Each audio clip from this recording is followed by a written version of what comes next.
Simano and so on so abo Adom 106.3 FM. Mami kwa humano so na mene member of parliament of France ayirebi minister information meneno entwetwe enkoma onabo kojo pon enkroma abeka mesa humano so. Wedo. Morning. Good morning. That's the thing. You go sunga krakra. Sound so hoye de. Oh, nyame adom ya hoye. Ya de nyame ase. Constituency boko. Boko kwasiade omampenia be de che besrae. Okay. Ebodwa ewo ayibi edition ne nyam. Anka wo ho anka wani beji pa. I see. Masem be say di kan Ghana ya apply for HIPIC. Bojo. Na HIPIC program no kra say ni hobi mo. Ntinya de Ghana be to apply for HIPIC. I see, but Enchremono and saying it's been circulating all over social media. Say Asako back to HIPIC. Of course, I know. So since July 2004, I exited. Yensha Dante Juanse Mubio. Enchremono saying Kojo. But that's my minche with chief one pay. And no crazy is been circulating over social media. Keke no cra woman say NDC flag bearer Ira John Dramani Mahama. And was signed the for Frabetum. Say Ghana, I signed call HIPIC bill.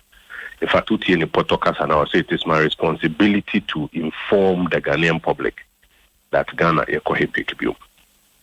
Na any the decay, we need the possible senior NDC penning for a chatro afa Ghana sika stem titru they are any amayama ku international organizations.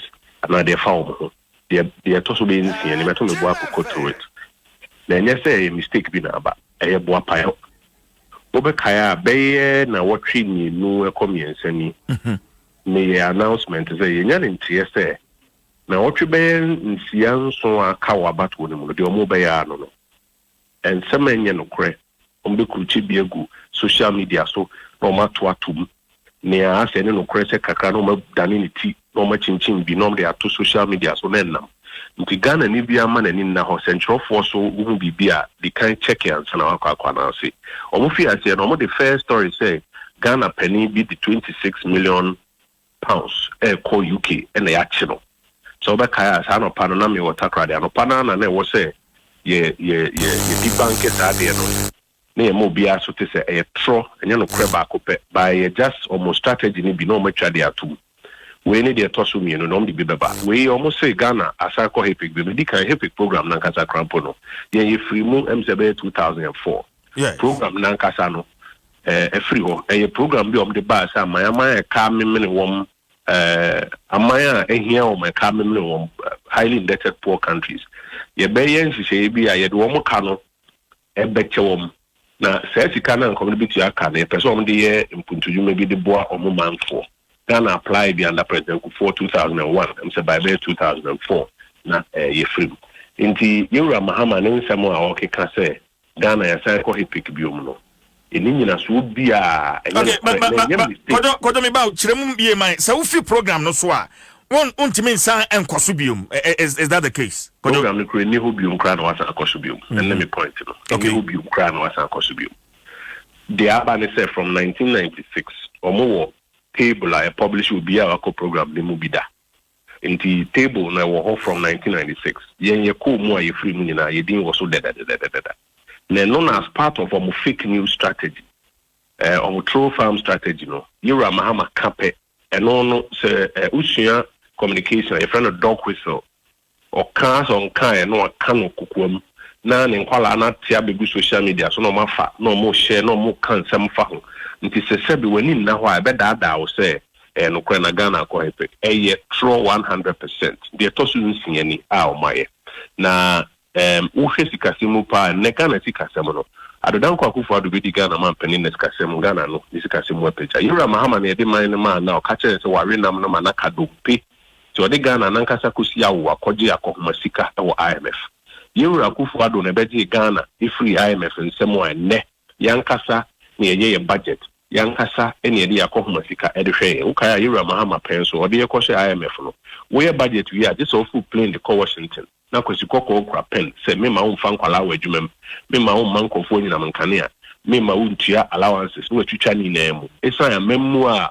obu ya wantumi ahwe sika sem so a sika no no abeka kire so ware na manaka no beti ye ka obi a wamaga na sika sem abofo mu a eyo no enye na na rodan kwa kufuado enti sa atro na womode abetum no ye ntra ho nye 2008 die ni bia womo print fake bank statement etiche wo krom na nkofo gidi ye bufu ye eto abetia aban papa to say MPP no ye ntra ho nye sa not on our watch ye de dom be ye bia nye no kore no ntentem na rai dem obia aswate na de me de crampo say IMF won nka say say nura na ena omo so beto manum tu say da bi ya Yura Mahama ka no enye no kore na me ka say nye di kan ni di kan na opening before na finance minister na womo edi sikasem ho tro bi kire IMF no World Bank opa your research no e internet no so by 2002 2003 na IMF no World Bank atie aboyeka over maybe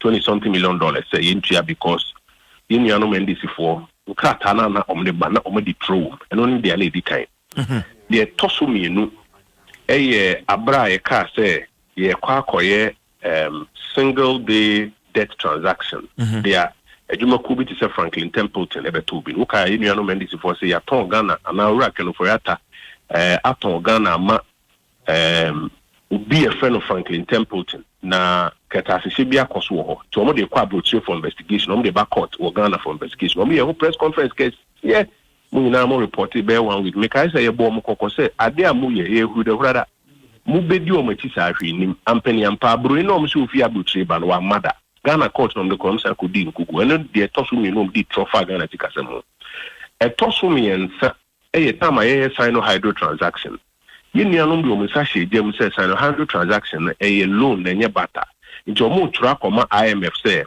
IMF income we did say okay e ma transaction no e delay for over a year e wi e tin IMF na sa tro ba say sansem no mo kika na enye no kore no mo nyaika ebio yeni anom ye to so na mo anom be kra say accounts are ye publish wo Ghana has ye the different figures enema Ghana for near the different figures ma IMF ye ke bia say dey bi ntiase ewi echi no IMF country director ene ba mo ankasa multimedia platforms be ka say bi mo kan ye tro enye no kre ansana ene me friend say last time say 26 million pounds ene we ababetu nti ye stress obi ama na nim na ho Now what you say Acadia, more Casamo Betty, or will be Trebia, but I was a Bribiano, you cannot cry Magana for. Okay, but Kodo, what make you reference to the former president, Nsem Kafa Hipiki, but our colleague John Jinapo,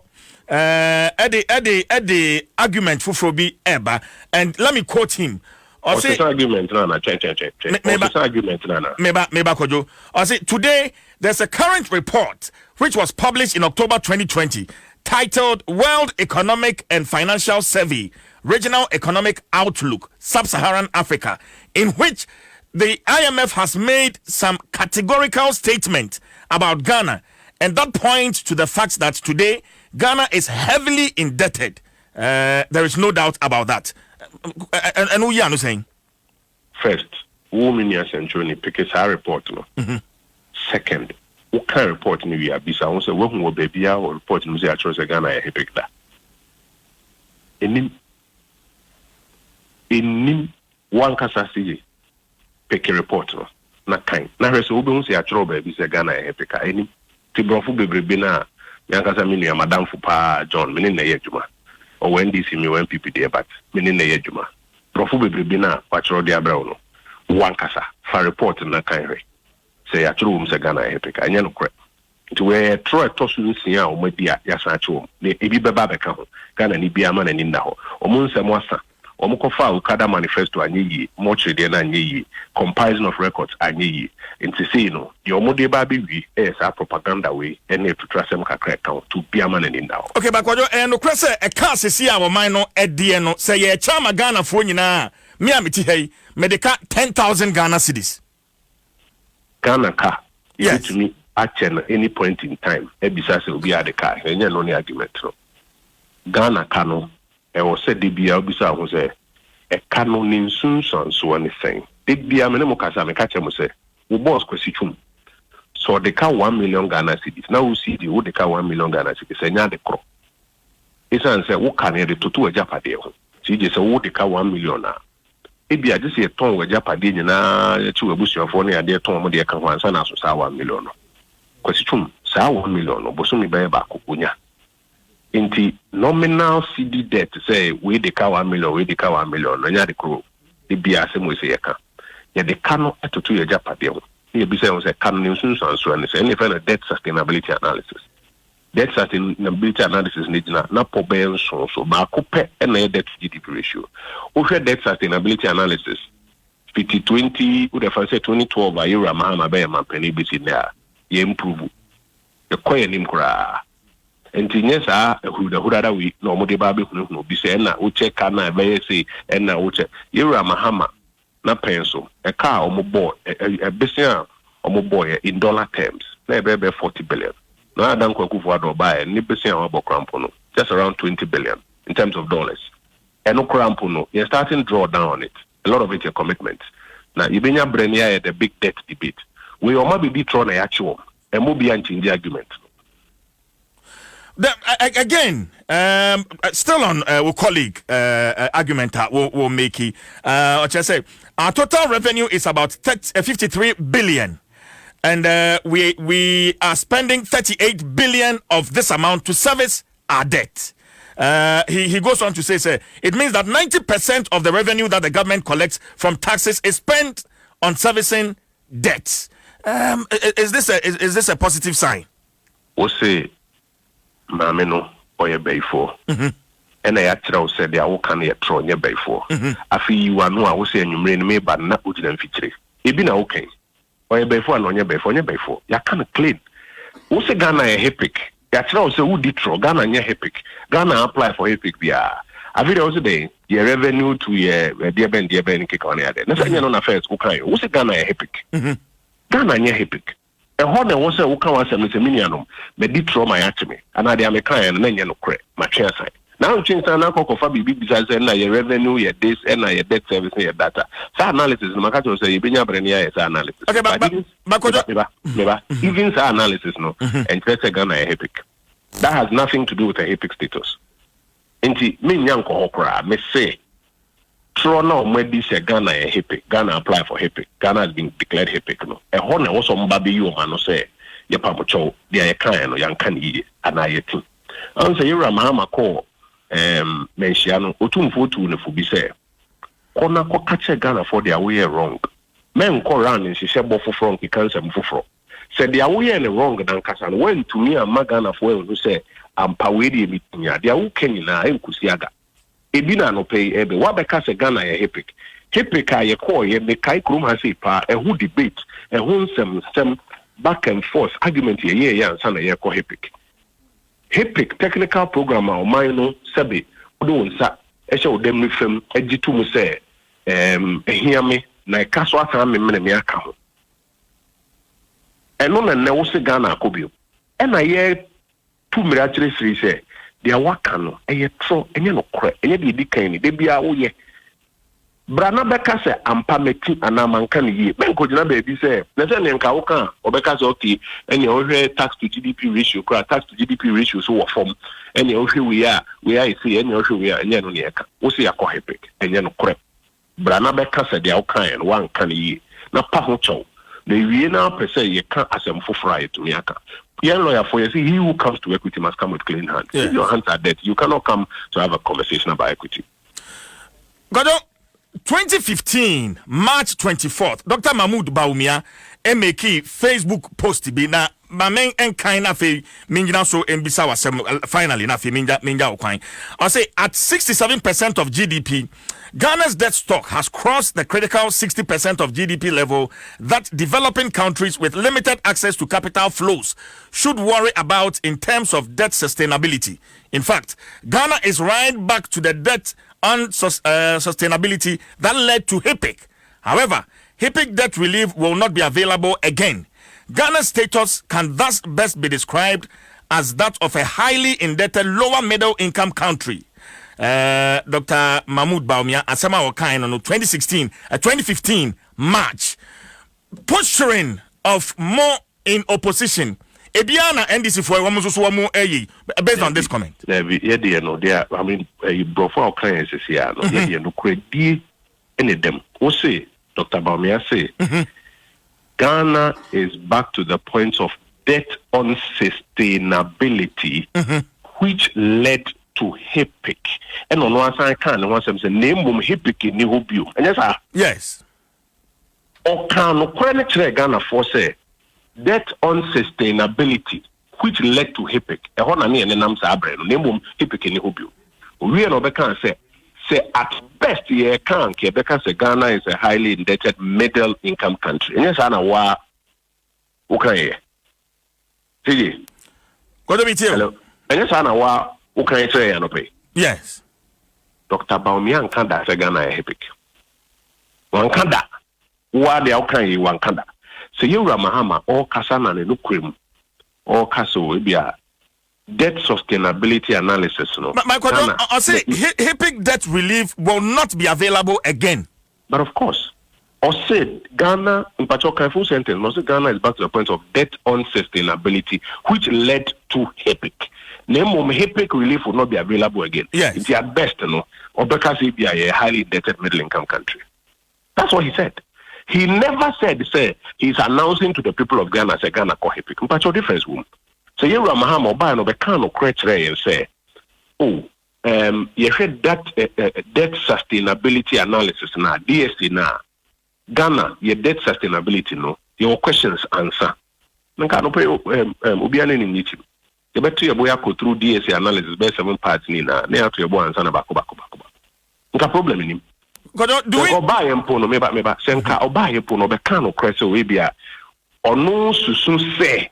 Just na Dr. Bawumia kan say ono susun se senka category bi o why be fiti anka be e be a highly indebted middle income country. Senka oba say no be kan no kwempo say osusun se sa se na Dr. Bawumia kan na ke betumi ne national say di nkomo a kire di nti asa na susun ye no enye correct. But oba wan be kan sa and me tell say any mistake a deliberate pattern. Koboni speech no or say he has the responsibility to announce to the people of Ghana say Ghana a Hipik view. They are two different things. Opening yes sir. And no na yeka say ni di ma hu brasim. Yensada yensayem. Yenim so no one waka say do campaign time how to me the truck akra fam. But yen tra on nye high my senior 2008 yen no mendisi for and some in see a crano printing and chrono the confusing for not on our watch. Yen on your behind, sir. It is our throne, sir, some and no credit. Every pound to one beer say, a semina, Ura, Penino Kayan, and yen no credit. So, per se, discussion about Ghana's economy. Near young analysis, I been your brain yellow, but the infant room fiasia. Do we need IMF to tell us we are highly indebted? We don't need IMF to tell us we are highly indebted. I mean, said that two questions. You're highly indebted. Young Kasa analysis. When you debt sustainability analysis, your clarity of where we are. IMF forms some publication. You may be a don't publish in the crown. You know, in fact, so far to say a debt to GDP ratio. Your minimum print piece, IMF for calculation. Any idea, no. There be a difference, no one any. IMF for almost include their friend one-time transaction. One-time transaction, it doesn't represent a normal expenditure pattern. A one-time, at renting me now to say they are a year by your friends and COVID bay at renting mamba. Ubia economy, I challenge, because we being Konubiaba. In there was all mine, who pitch cabina, they said, what is on forcing. And only young calculating say, mine, you see, Casamun, there be at renting now, Bani, and it's okay. I am a for fiscal monitor. Now, one Casakasu, we are seeing multi assess a few with Ubia numbers, and you're correct. Now, even now is not the time to push for consolidation. Now is the time so be adjusting no ubia sabi emoton kakra na yeko enim no wa correct. It's all in the IMF fiscal monitor. Okay, but our debt to GDP na yejina, are we below or above the critical 60%? So say and ne at range ni mun IMF one nkasa aka wo fiscal monitor ni mun say ubia debt to GDP ratio is going to go out of gear because Ubia economy shutdowns ne buy no be nkono bi mba economies are crashing. Inti we there obebo besia na wo dia so nkofo asen. Inti I mean it say your kitchen ya so phone no na wa so thermometer wo ho. Reading ya obinya ne normal temperature. Inti so oba na obi bisa me say is the temperature in the kitchen normal? And I say the temperature in the room normal. Question now, Bisano. They also in and say we are in extraordinary times. Okay, percentage me saying nearby your soft phone no kitchen when they saw temperature no. Thermometer no. Yes. Into reading be abinya correct. Into how no cramp percentage yes. Reading be abinya correct. And the IMF itself has said that clearly. So we see a whole analysis about or mind be a debt to GDP ratio and debt sustainability analysis under COVID. Abedu say ibenya brenia yeno. But fair no man befra and when you wanna make or you know no this for na make catch on. Fair no befra a trona mwedi se Ghana ko hepik no. Now can only a two we blow Jania could now say and as I say debt to GDP ratio a day na dear ben dear where's Anna ella make what do you try actual count no crese the American in no cre. Near you no feel. Now, if you pursue a debate on the economy, on fiscal, macro-fiscal positions, debt sustainability analysis, not possible so na enya bre nya yeno. Udi mienu ne be fradia obey mistake. Has the finance minister, Honorable Ken Ofori-Atta, called for debt forgiveness and cancellation for vulnerable and debt-distressed countries? Has that been done? I was say who qualified statement, finance minister some kind of say COVID aba my who do abubo besia into a big brim COVID besia my abubo dia so masin no you okuni wia I was say ye dream kwan between ya fa so na ya so sa my na COVID into my abubo besia no ye so masin because amani bi o ho a besia o mabo e de atonu ne nru ne mama nkofo no we are in a normal economic pattern no who to be the amano tis we now the no sesena obi did them kakra enti ye ko kuni we are we are seeing na ye drink kwan a amaya COVID enti o mo besia bo akosoro no ye drink kwan e betumi afa so aso masen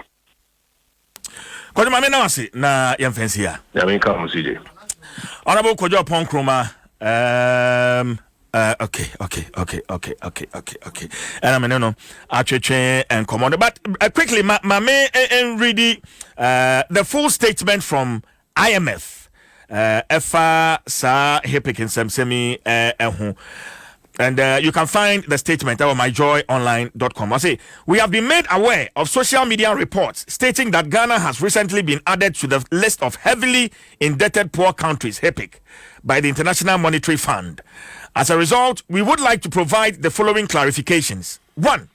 The HIPC initiative is essentially closed for countries that have already reached the completion point. 2. As you may recall, Ghana successfully reached the completion point in July 2004. 3. The list of countries that have qualified to the HIPC initiative since inception in 1996 is regularly updated on our website and must not be interpreted as a new HIPC list. 4. Any such interpretation is flawed and may be deceptive. 5. Also, the recent update of Ghana's debt to GDP ratio has not triggered any decision or action by the IMF. For ease of reference, you can access the latest issue of the fund's regional economic outlook for sub-Saharan Africa. And then it goes on to say, we would like to take this opportunity to encourage you to seek clarification before giving credence to rumor involving the IMF in Ghana. We reserve the right to issue a public statement to make such clarifications as needed. Enti statement efi IMF honum ebaye and on this issue. Na me bomb homodi answer me sabeka ura John Jinapo na kamene no atwetwe nkomo abeka nkomo twetwe ho so ye bona homa ni mu a yensa enka no well enti ye be koye ni fa message bra 0556748029 0556748029 na fe yen kenkan enfa ma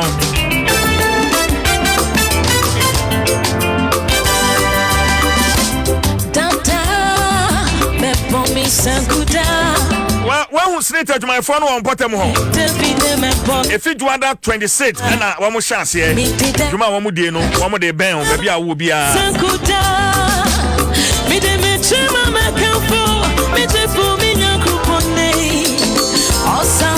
We are a Snake mobile service.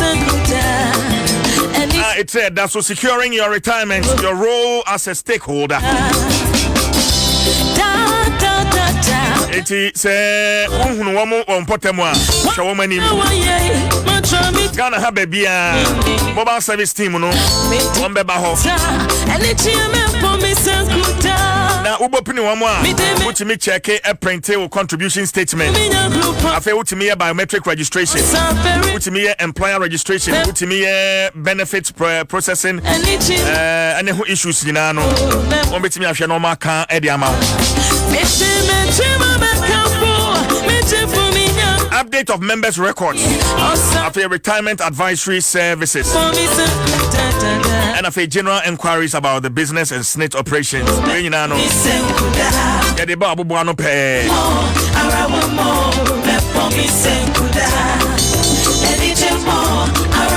SNIT has spread 58 locations. Ghana Habebia and Krahano. Art Center on the Accra High Street and a forecourt of Old Globe Cinema at Abraka. A St. Michael's Garrison Catholic Church, 37 military hospitals also. And a Kolebu Teaching Hospital administration block no Enimwa. Udu Oxford Street Mall. Enimhon Soswa. Yaho. Also, the Ministry of Information Park and also and also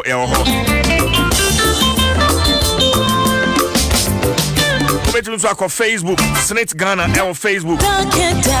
A whole many locations, Nina, nothing near Ben one. What you happening on? Snake. We deliver on our promise. Open Chemubia for 0302611622. No, nothing.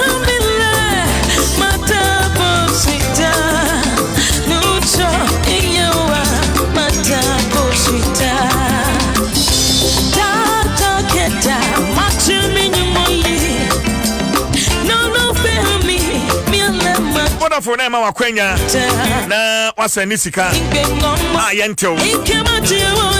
Press wa cry yentin free musika no so. Eye free. It is a uncha home to Vodafone so. Home to Vodafone so na pay na Android Vodafone card. Free transaction.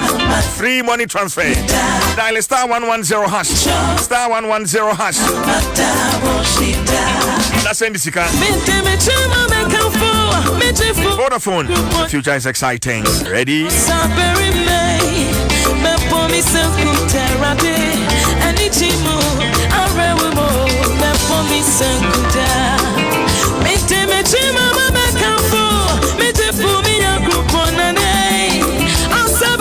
Advanced Ghana Savings and Loans. Eka Advanced Grouper. Ewo Aman Maibeye and Kuno Africa and Asia. Ghana had 20 branches. Since 2008, yes, some na fi yabo ama usika sem hon tutu nyina no. Ayaboko. 20 branches no. Ewo 8 regions ewo Ghana ha. Eti se besia na wo pe ana wo pe bank ana sika kwabia so sika beto ho asumdwe bi asumdwe mu won kwankwate ho anansesem bia wo kina sei we na sei Afezobora Advanced Ghana branch bia Ria Western Union money transfer na no ye bi ho and is hwehwe akiri kwan enkran ha Yawo Newtown, Malamata Market wa fe Okaishi Agbogbuloshi Station, Ashaima Dakuma na fe Kaneshi Madina so be hu yachi kwan ho. Try and toll free number 0800 355 355. Advance stronger together.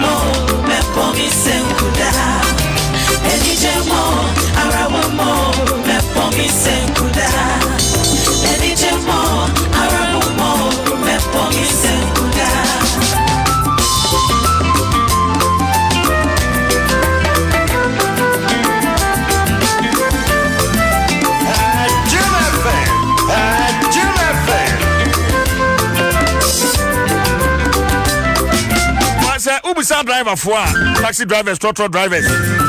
On make yourself driving enough of on some you nyina ye busy. On 9 mienu.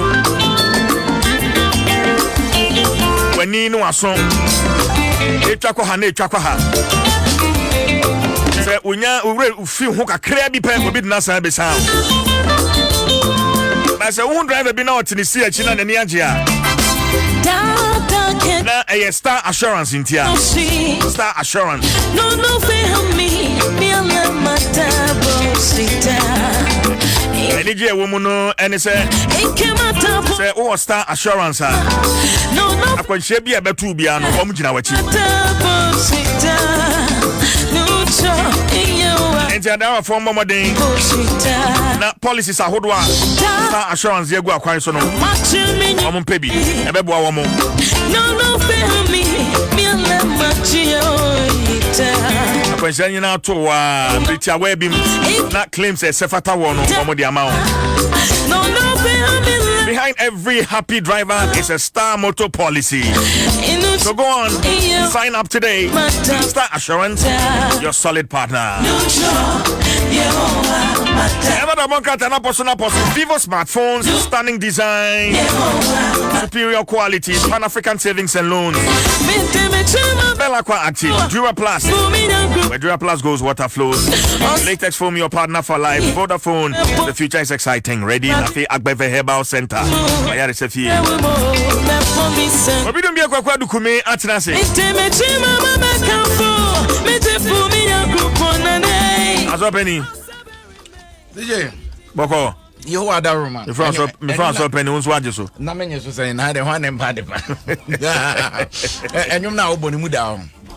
Kama. Emu da ho pa. We hwan nyum no. Nana adwoa. Nana adwoa we ni ate. Emu da ho moton na udi kan bo ba ko bi. Yeah, odo no. Eno odo sane frɛ no. Eno so mode pa. Na me chia me. Sane frɛ no. Gabriel. The obo sane no. Asamoah. Unyame chia me Gabriel B.A. Asamoah. Unyame chia me onyum na fadada. afa and I for cry. Afa ya asabo ba ko kan ma me why ya we fa kakra nti the boy there my we ne mo it me kwa na de ba ko na pia metiko sao me kwa na de pia metiko na metuma me de na fi ye de akoto aso so obi na bibia boko radio adum bibia ye boko wodi nkwa chi oni abawen ahaya kwa ho you very go oh ba bibia ye boko bibia bonini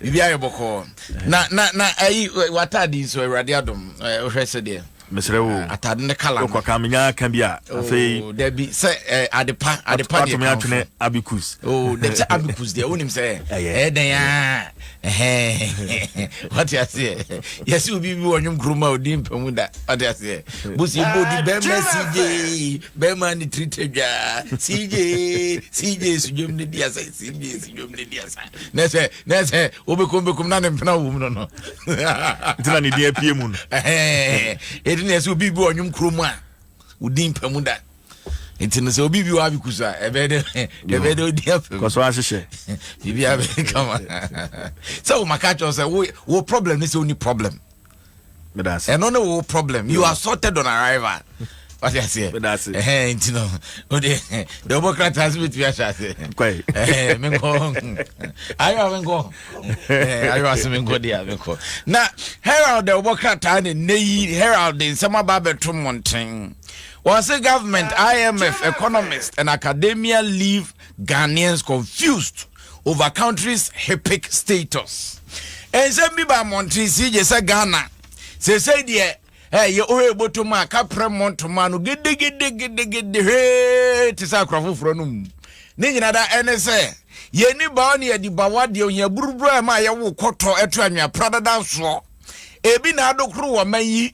Ama woman said, "Yeah, my answer so I surrender all any IMF International Monetary Fund for say said yes here and say yankasi ajatum say amobra wobra ne ba enye ye tare na wai na ye chitra na sane ye hwehwa na adwuragu unza na anwum bi o metare na wai menkuma brabo tanu one boy na wai dida wana de be wo shebrebe enu bi na ekoso sa anwum de bagidi yo metare na wai menkuma brabo metare na wai o shebrebe ene sa anwum onuga no twa enkrabra boarding mama nwene me onuga no di enkrabra boarding onuga no twa be de mekai ene ye simple man can't ne boy intino CJ yase akwa IMF say the baby aduru ne de hiamoa na emwana ye hia na IMF fo a de su kire ma ye nisu beba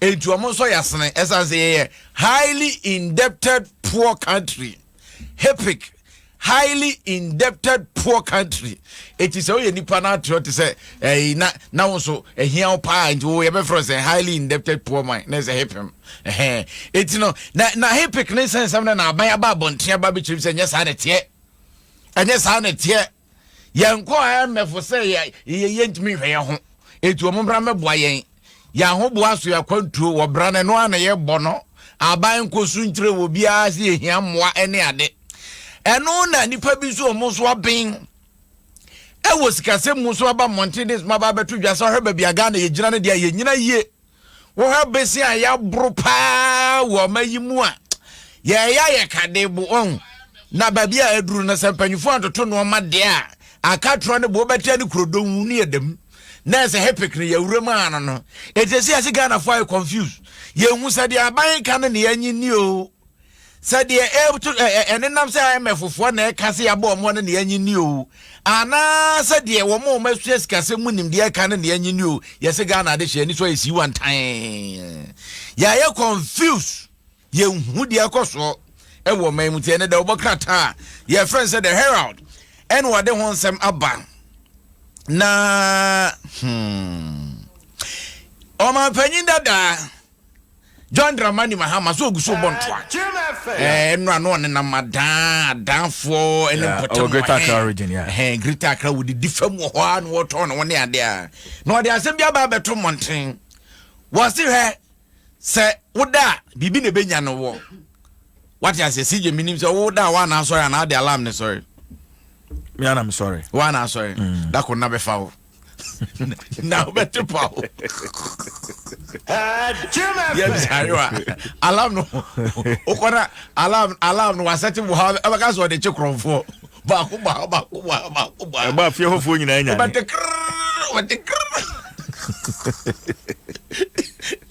wari bete na mampanyi da asma waka wose se mampanyi no te akonwa keso so na nadoda kokufu aro se no wada na wada da wo betra akonwa no so nyina o wada hwankrom na mbra ndisi fo sha ase so omne Ghana de hwe twetwe nkommo sadie na muhia edie na mope edie na yanyamamo edie na yamani bagye a omoboabua ni nyina no tintim de gu nkratam de ba ese People's Manifesto mampanyine People's Manifesto na no bopitri so no say madache eti mampanyine dasma woka was Sleepy Ekufuado woken up by People's Manifesto and what they want some about betum mountain tree say oba wunya the obokrata friend said the herald ubehu de ekoso now what is Biaba was a white bone chiefs and elders got angry at president into Osaka the obokrata na no one cause working kind eja the tiemu bia no hu na yemfa Ghanaian Times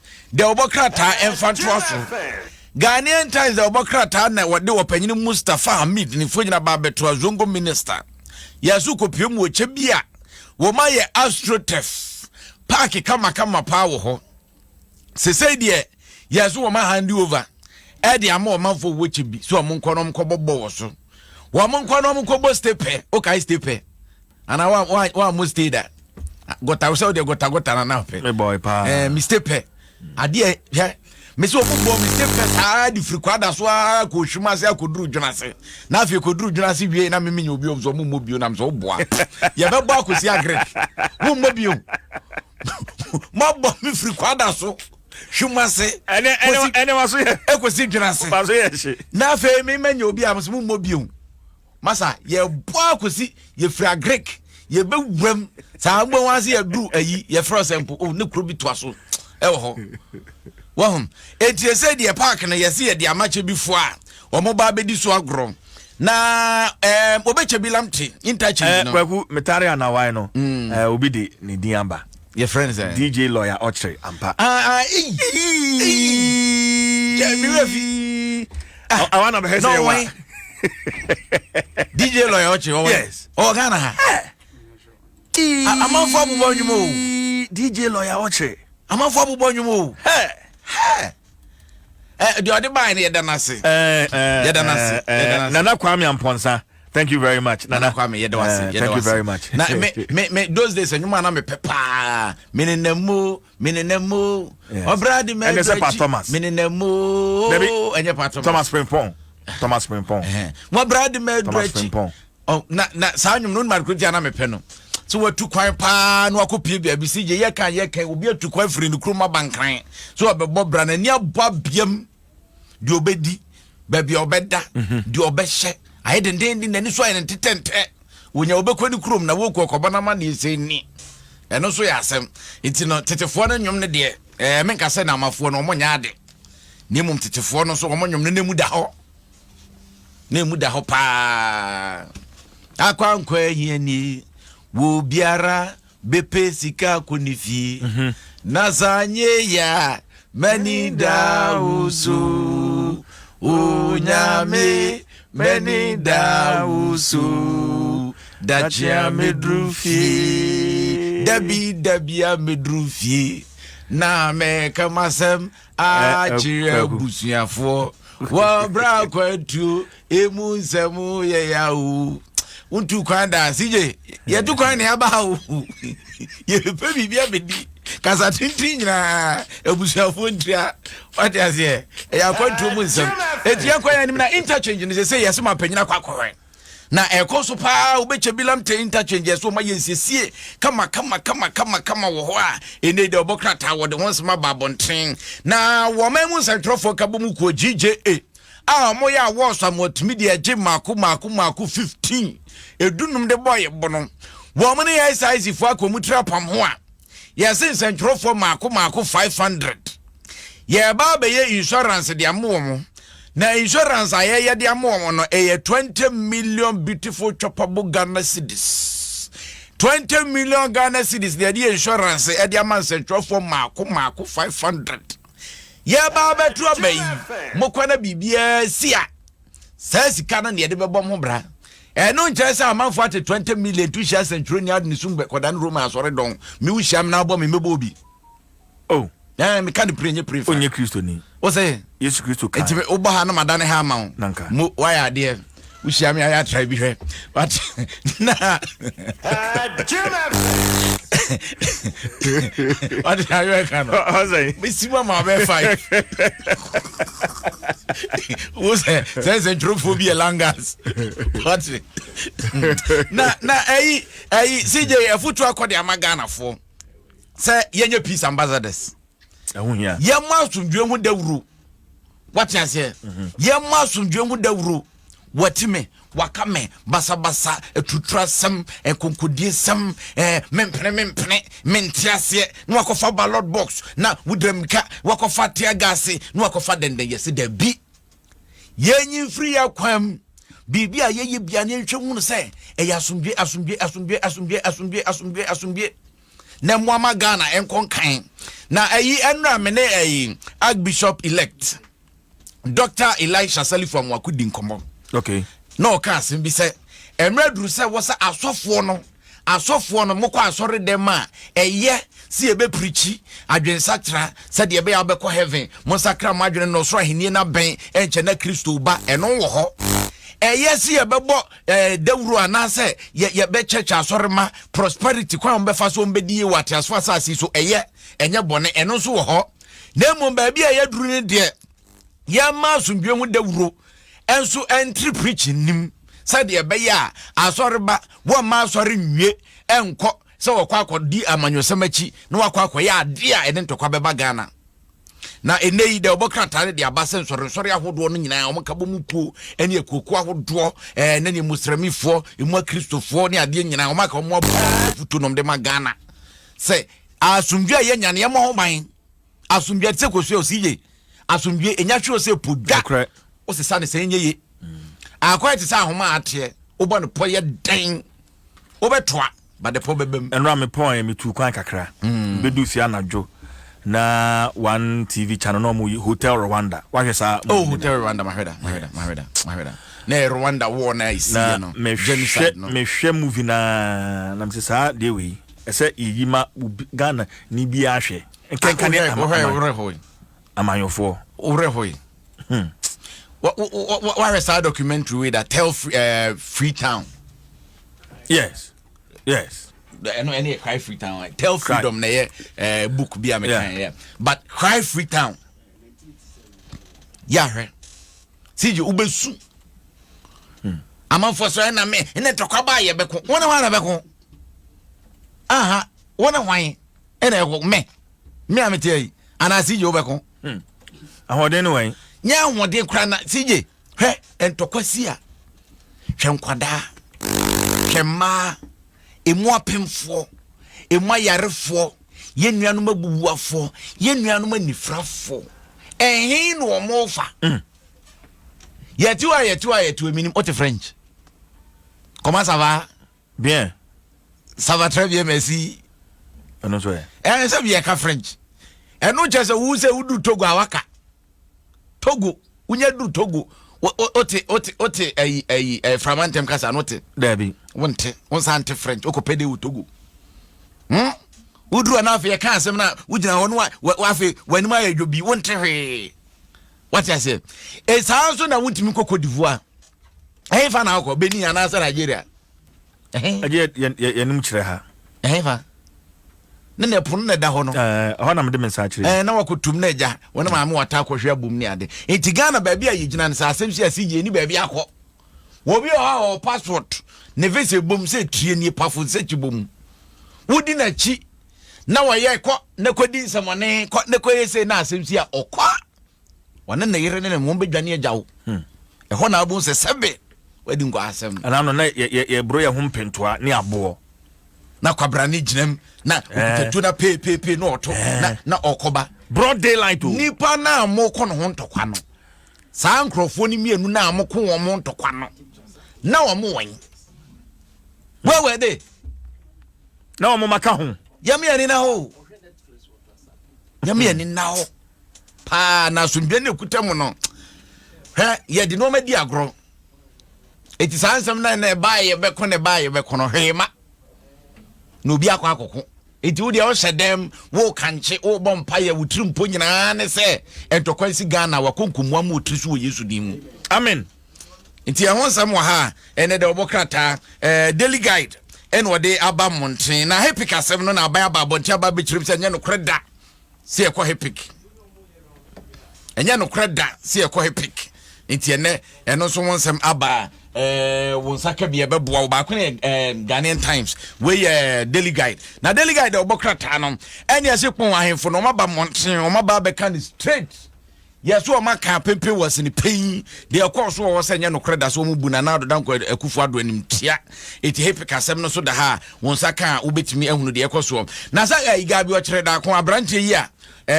ya na wo ba social media ya na otai ekasa wo yi program otai kasa twi na hwe be o kasa twi na na ya wa broche ya na Kevin Taylor yes gabi o kire da ko de ne ko court essence wo ko kai se PDS gabi o kire da ko hwe ahwe ho kwan nya agro ena gabi so bo amedo be ko court se court se Kevin Taylor metua 1 million Ghana cedis 1 million Ghana cedis ukano wa conscience so cedis skapa okumankra 1 million Ghana cedis unya de 1 million obeza bedwuma oh me bedwuma but me da be 3 days bi bedwuma home le no eno be live me be kan 3 days na de be kan 1 million home de 3 days kan the obokrata delegate no de abanza Kevin Taylor yes won 1 million Ghana cedis and won some ha na mampanyini bas mako 100 o de koma STC ye pa ho ntema enrada ene ho sem wa wase na outdoors 100 STC buses daily guide obokrata no de buy na wakuni ni daily graphic mrante no aba but mama fa we nyi onum na ready emu de DJ lawyer out here no Metari na wai fashion wa wo tari na wai bia CJ mame kasa si me pai bone se enwumi aye ba be chi me mani mu abam mani hye unkran wa wo tari na wai chechira na asane wo ye bibia enyeye wani so ade huna san urade mo kwan to bibia kwan ni kwan se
Tree.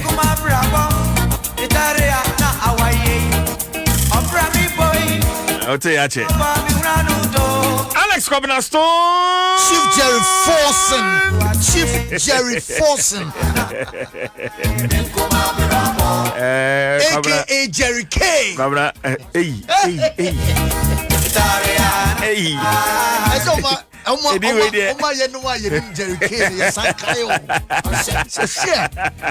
Jerry K.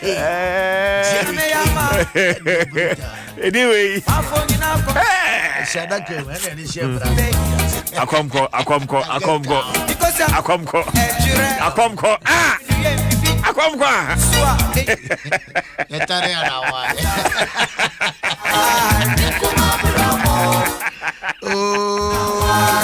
Maybe I find it. I'm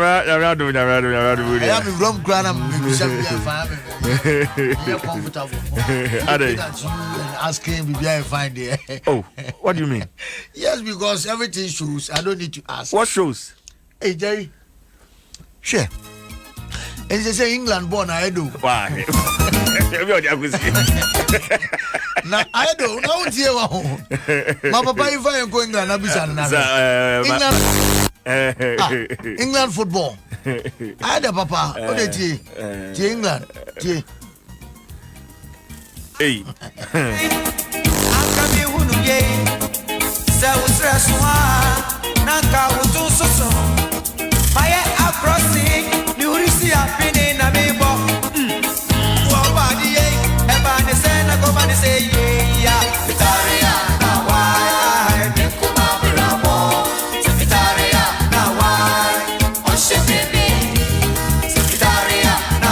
The latest from the world of sports, Adom Sports page 1 the 12 so but sharing so many UMB Eddie Sedano Mount over 48 years and when no more anantia sompa no person mo de somo so koso a say wonte en so a bomoden na bowra UMB bank branch bia na sika se monto to ya no mo emwa UMB we value you more. Download anyuma ya wo there wo MTN Caller Tunes channel bia so na sa kwenya no 1000 Ghana cedis with me ya wo dia na wo twi bia 4000 Ghana cedis bosumi bia and a grand prize and 15,000 Ghana cedis. Send the start Fakwa 1355 start Fakwa 1355 and I dial star 1355 hash na fe jina so far subscribe share kakra wo ho we dey for you everywhere you go.